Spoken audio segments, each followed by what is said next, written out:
অপকর্মের লালসা নিয়ে লেডিস টয়লেটে ধরা খেলেন কলেজ ছাত্র। আমরা এ বিষয়ে বিস্তারিত জানার জন্য কলেজে এসেছি। আমরা সবার কাছে জিজ্ঞেস করব, আচ্ছা বা আমি একটু শুরুতে জানতে চাচ্ছি যে ছেলেটি এরকম একটা কাজ করেছে সে কোথায়? ভাইয়া তাকে আমি ওয়াশরুমে আটকে রেখেছি। ও মানে কৌশলে তাকে আটকে রেখেছেন। এই তো লেডিস টয়লেট, তাই তো? এটা এটা খুলে দিন তো একটু। অনেক বেয়াদব, অনেক বেয়াদব। এই এই এসো, কই এসো, দেখেন স্যার আসো। এখন বের এই হচ্ছে না। ওকে ওকে বের করে নিয়ে আসো। আসো আসো আসেন আসেন আসেন। মুখ দেখা লাগবে না ভাই, যে কাম করি সেও ভাই মুখ আসুন, দিয়া আসুন। লাগতি। দাঁড়ান এখানে, দাঁড়ান। দাঁড়ান। আচ্ছা, এবার আপনি কোনো কথা না বলে আপনি বলুন তো আসলে ঘটনাটা কি হয়েছে? ভাইয়া দেখেন, আমরা প্রতিনিয়ত কলেজে আসা যাওয়া করি। এখন ও যে কবে থেকে আমাকে ফলো করছে এটা আমি জানি না।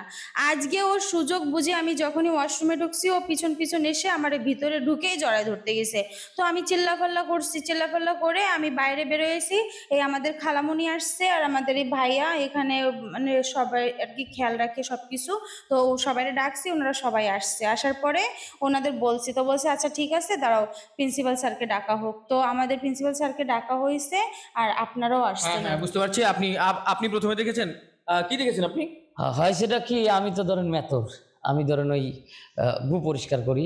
তে এখন খালা কইলো যে এই যে বাথরুমে অনেক গু জমি গেছে, তো পরিষ্কার করা লাগবে। তো আমি বালতি টালতি নিয়ে এসে ঢুকলাম।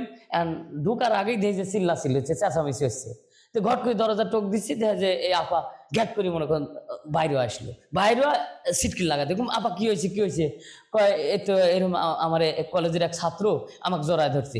তারপরে ওই আপা তো দেহি ফেলা দিল, দিয়ে এই যে স্যার ডাইলি আইছে, এই যে ঘটনা। আচ্ছা দেখছি। আসসালামু আলাইকুম স্যার, আপনি তো প্রিন্সিপাল স্যার। জি ও কি আপনার স্টুডেন্ট? জি আচ্ছা আপনার কাছে আমি আরেকটু পরে আসছি, তার আগে আরো যারা রয়েছে তাদের কাছে একটু জিজ্ঞাসাবাদ করি। আপনি কি কি করেন এখানে? আমি আপনি এই কলেজে কি জায়গায় করেন? আমি এই কলেজে ঝাড়ু দিই, মূলত আচ্ছা, আচ্ছা। বুয়ার কাজ করি আমি। এই ছেলেটা এই কলেজের ছাত্র। আপনাদের চোখে এরকম কখনো কিছু পড়েছে যে এই ছেলেটির চরিত্রে একটু প্রবলেম আছে? আমার চোখে অনেকবার পড়ছে। আমি একদিন চা দিতে গেছি, ওই প্রিন্সিপাল স্যারের রুমে যাইতেছি, তখন আমি দরজার ওই দিক দিয়ে যাইতেছি, দেখি যে ওই হাত ধরে টানাটানি করতেছে একটা মেয়ের। এই ছেলের নেচারটা আসলেই খারাপ, কারণ আমারও তো যে বেটি আছে। হ্যাঁ হ্যাঁ, সুন্দর কথা আমি বলেছেন। চাই যে এরাটা সুস্থ বিচার হোক। অবশ্যই। হ্যাঁ হ্যাঁ, আচ্ছা ঠিক আছে, আমি স্যারের সাথে একটু কথা বলবো। স্যার, স্যার আপনার কলেজে এরকম স্টুডেন্ট রয়েছে, আপনি এর আগে কোনো ব্যবস্থা নেননি? আসলে এর আগেও দুইবার করেছে, তাকে লাস্ট ওয়ার্নিং দিয়েছিলাম যে তুমি ভালো হয়ে যাও, কিন্তু না, দেখলাম যে সে লাস্ট ওয়ার্নিংয়ে ভালো হলো না। তবে আমাদের কলেজে অনেক সুনাম আমরা অর্জন করেছি, এই রকম ছাত্রকে আমরা আর রাখবো না, ওকে আমরা বের করে দেবো। আচ্ছা আপনি যে কাজ করতে আপনি লজ্জা পাননি, এখন আপনার মুখটা দেখাতে আমার মনে হয় লজ্জা পাওয়ার উচিত না। আপনি আপনার কলেজের আরেকজন স্টুডেন্ট, যেটা আপনার বোনের মতো সহপাঠী, আম, তার টয়লেটে আপনি কি করতে গিয়েছিলেন এবং কেন গিয়েছিলেন?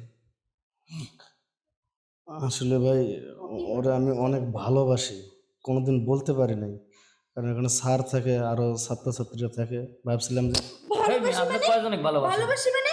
তুমি বাথরুমের ভিতরে আপনি- দাঁড়িয়ে ভালোবাসো? বাইরে না, সাংবাদিক ভাই সব বাইরে। আমাদেরও বিরক্ত করে। ভালোবাসি আচ্ছা, মানে? বলুন, বলুন। ভালোবাসি বলতে। ভাবছিলাম যে হয়তো এনে সুযোগ পাবো, এই সুযোগের আমি কমু, কিন্তু আমি এখানে কোনো খারাপ উদ্দেশ্য নিয়ে ভাই এরে আমি কিছু করতে জানি না। এটা শিক্ষা প্রতিষ্ঠান, আমি মিথ্যা কথা কমু না, আমি কোনো খারাপ উদ্দেশ্যে তারা জড়াজড়ি, আমি কোনো খারাপ উদ্দেশ্য না ভাই, আমি জাস্ট তারা কইতে চাইছিলাম যে আমি তোমার ভালোবাসি, এই তোমার ফোন দিলে তুমি ফোনটা ধরে, খালি এটাই করতে। হ্যাঁ হ্যাঁ, আমরা বুঝতে পেরেছি স্যার। আপনি যে ব্যবস্থা নেওয়ার অবশ্যই ব্যবস্থা নেবেন।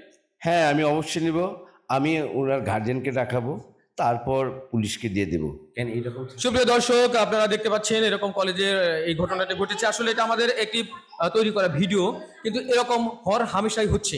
তার কারণ মানুষের যেমন তিনটি হাত থাকে, ডান হাত, বাম হাত এবং অজুহাত। ছেলেটি ভালোবাসার কথা বললো একটা অজুহাত মাত্র। আসলে টয়লেটে গিয়ে কেউ প্রেম প্রস্তাব দিতে যায় না, ওর মনে অবশ্যই কোনো পাপ লুকিয়ে ছিল। তো যা হোক, আমরা বাংলাদেশের আনাচে কানাচে থেকে শুরু করে দেশের বাইরে যারা রয়েছেন তাদের প্রতি একটা অনুরোধ রইল, এইরকম বখাটেদের জন্য আমাদের দেশে অনেক দুর্ঘটনা ঘটে। আমরা টিভিতে, পত্রিকায় এবং সমস্ত নিউজে শুনি আর দুঃখ প্রকাশ করি। কিন্তু আমরা যদি সোচ্চার হয়ে ওদের বিরুদ্ধে কঠোর একটা অবস্থান নেই, তাহলে কিন্তু এগুলো কমে যাবে। সতর্ক থাকবেন, ভালো থাকবেন, এইসব ব্যাপারগুলো যাতে না ঘটে সেদিকে খেয়াল রাখবেন। আল্লাহ হাফেজ।